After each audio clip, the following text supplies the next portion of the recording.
Mike. And I'm Pat. And this is NF Geeks. All right. Pat, this is what I call the love episode, where I take NFs and I ask them to talk about love because, this love is a big deal for any NF. Oh, is it? Yeah. Enormous and important. And this is very special because for the first time, we're going to have the INFP perspective on love. And love is very serious to the INFP. They take it very seriously. It's very deep.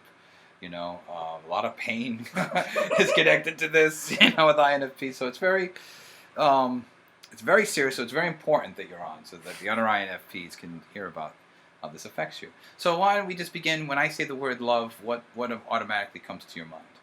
Do we really need to talk about this? No, seriously. Sure. It's something that you never want to address, really. It's like, sure, especially if you're an INFP, I can imagine. It almost shows too much of yourself, I guess. Oh, that's interesting. Are you personally worried about that?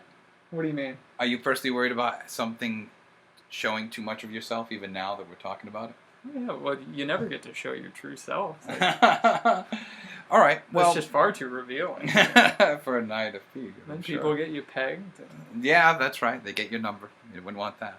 Well, but I find it pretty easy to love. But at the same time, it's easy to get hurt when you try to see the better parts of people. Do you feel that that you have been hurt in that way through love? Do you feel like you've really had some hurt? Through romantic love, sure, I guess, but just everyday life. You love your coworkers. You love the people that you spend time with. It could be you hurt love your beyond family. that. Yeah, for the most part. And you can invest a lot of yourself in your relationships, and it sort of goes back to the intuition thing that we were talking about earlier. Sure. You can often see that whatever efforts you're making, the sort of reciprocal nature of love is maybe necessarily not there with the people that are around you in your life, and you can see that, but you don't want to stop giving them this good stuff, because then you feel like a bad person. It's like this reciprocal thing. Yeah, absolutely. Do you feel that in your life, let's talk about that reciprocalness, do you think it's been given back to you enough? Do you feel there's a deficit going on? I hate to put measurements on love because that's terrible. But to kind of get into your metaphor, do you find that you're able to get the universe to kind of love back in a cycle, or do you find that you're always putting into this dysfunctional machine? You have to look for it. Okay, sure. I can see that. And it goes to the idealist thing again. It's never going to be perfect. It's never going to be exactly what you would want, from anybody. But sorry. But you got to look for it. People mean well, or at least you have to hope that they do. Oh, the INFP is going to love that. That's perfect. All right. So one thing I asked Maria, because I had this previous conversation with her, is what did she feel her greatest obstacles and difficulties were in love? So I'm going to ask you now. What do you feel are your greatest obstacles and difficulties regarding love? And it could be two ways: you receiving love or you giving love, or both. Whatever way you want to handle that question.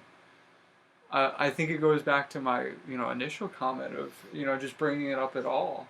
Really? As an obstacle? Yeah.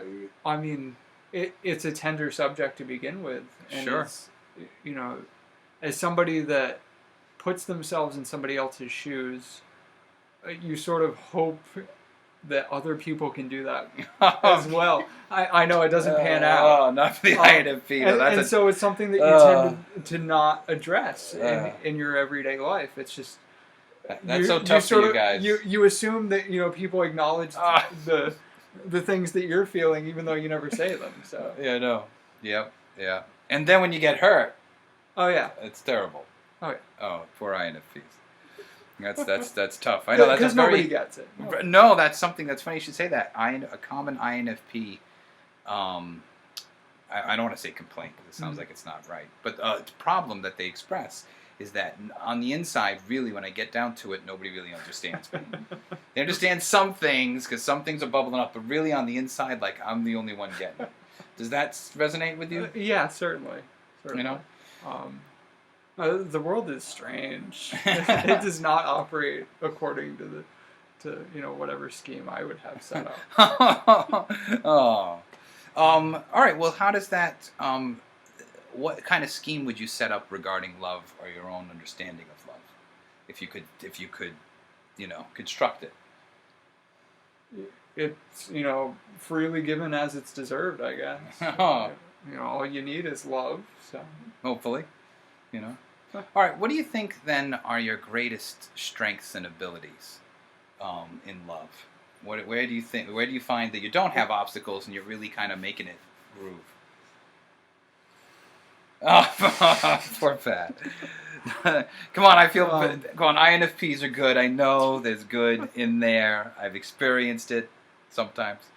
I know it exists. Oh, where do you think you see it in INFP? Okay, good. What do you think their strengths in love are? I think the greatest strength in love for INFP is they are trying to put in 100%. Okay, they may not know what the hell to do. They may be so verklempt and hurt. Yes, we try. Okay, but you're never like going in 50%. I don't find it's either 0 or 100%. I feel like you're doing it like the best you can, 100%. That oath. I'm really gonna try to love this person, and I promise that I will. Or you're done.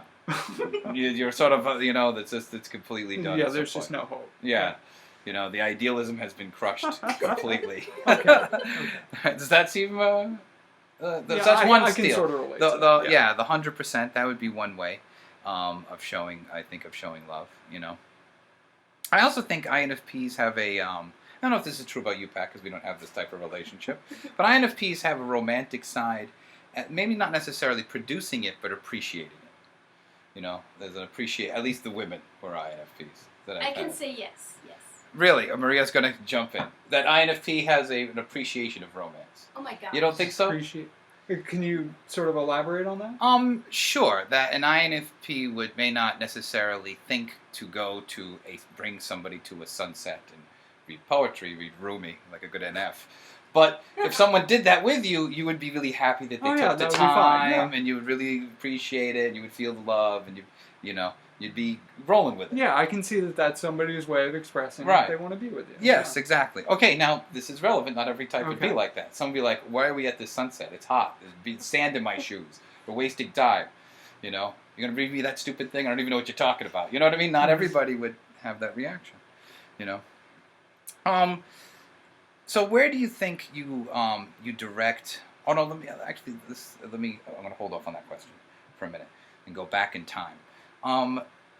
Where do you think you developed, or when did you think you developed your understanding of love that you currently hold? Where do you think that it's starting off point? How did it evolve through you?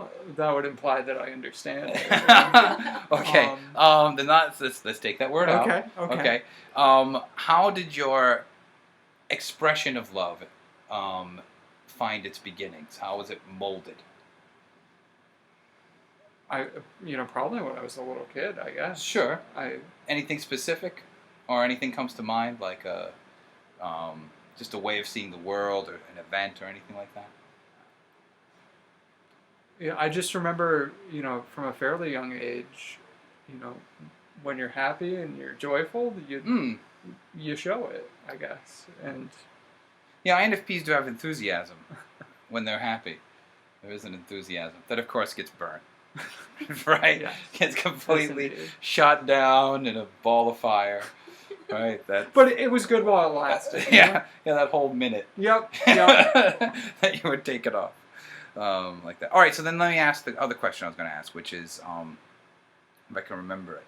It was about, what direction, I think that's what I was going to ask. What direction do you find your love going in? Meaning, do you find it going towards nature, work, people? Where do you find it going as a flow? I'm torn in all directions. Oh, really? Like I said, it's pretty easy to love people or things, just because you try to look for the good in people, and when that shows up, it becomes much easier to love. So, I love all sorts of things. I love music and food and and people and pets, and I love nature, and I love movies and film. Sure. And do you find that how then is this this butter spread you have all over the place about love? How do you think that relates to your idealism, like when you get hurt? What would be the connection? I mean, it makes it tougher. Like I've been saying, it's easy to get disappointed. And I don't want to say, I sort of spread myself thin, but... Do you? Do you think you spread yourself thin? Maybe. Yeah. I find that a lot of INFPs exist in an overwhelmed state. Do you? It can feel like that, yeah. Yeah. And you definitely have to retreat at some point. Yeah. I know. I've heard that song before from INFP. Yeah, that's an old tune. But I'm not knocking it. I'm just saying it's been. If it works. Yeah. Right. Well, it's hard for Ed to hear as an ENFP because we don't have that. You know what I mean? We don't want to be alone. You have to be in there at all times. Yeah, absolutely. Yeah. Being alone is a misery. Oh, geez. It's a pain in the ass. Why do you think I have like 4 video game systems? You know what I mean? To keep me at a computer, it's to keep me occupied during those times. Like I don't have to think about how quiet my apartment is. I just want to go take a nap. Yeah, that's right. That's good. That's exactly the way it is. All right. Well, what? How do you think love? All right. I'm trying to word the question in my head. Okay. All right. Because I'm going to give you a hard time about it. No, I just want it to be right for you. Okay.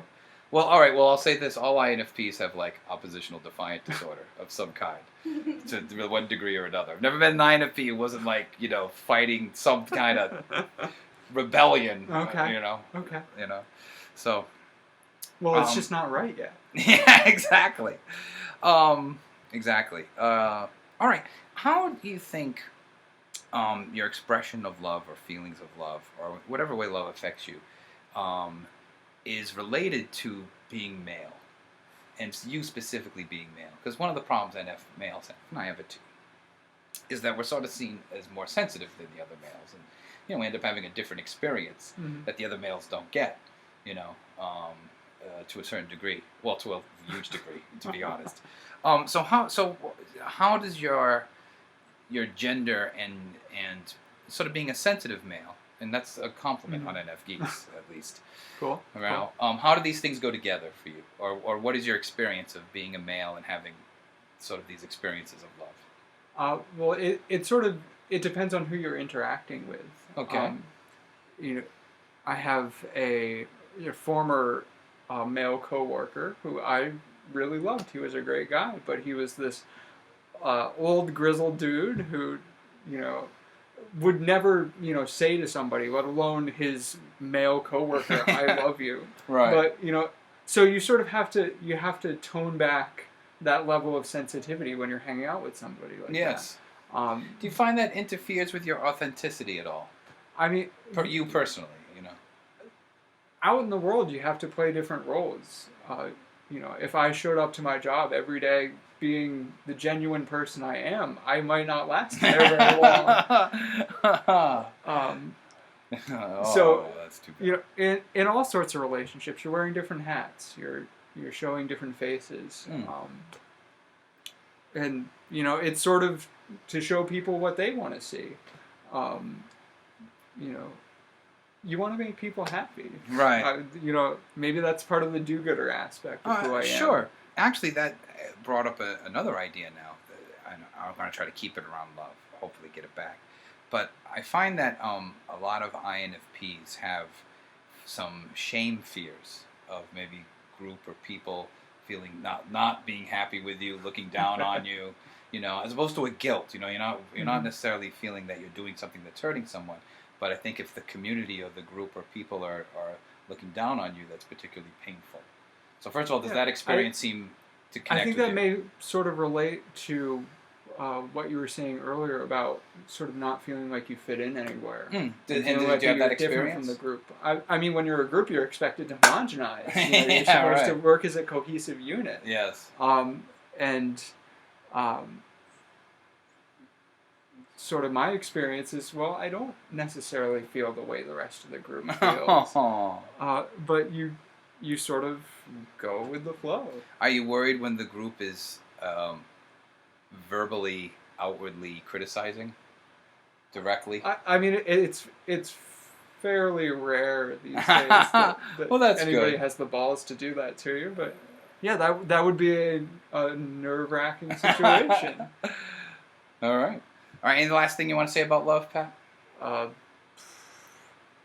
not good with these last moment things. All right. Well, just keep on loving then, Pat. I can groove to that. All right, great.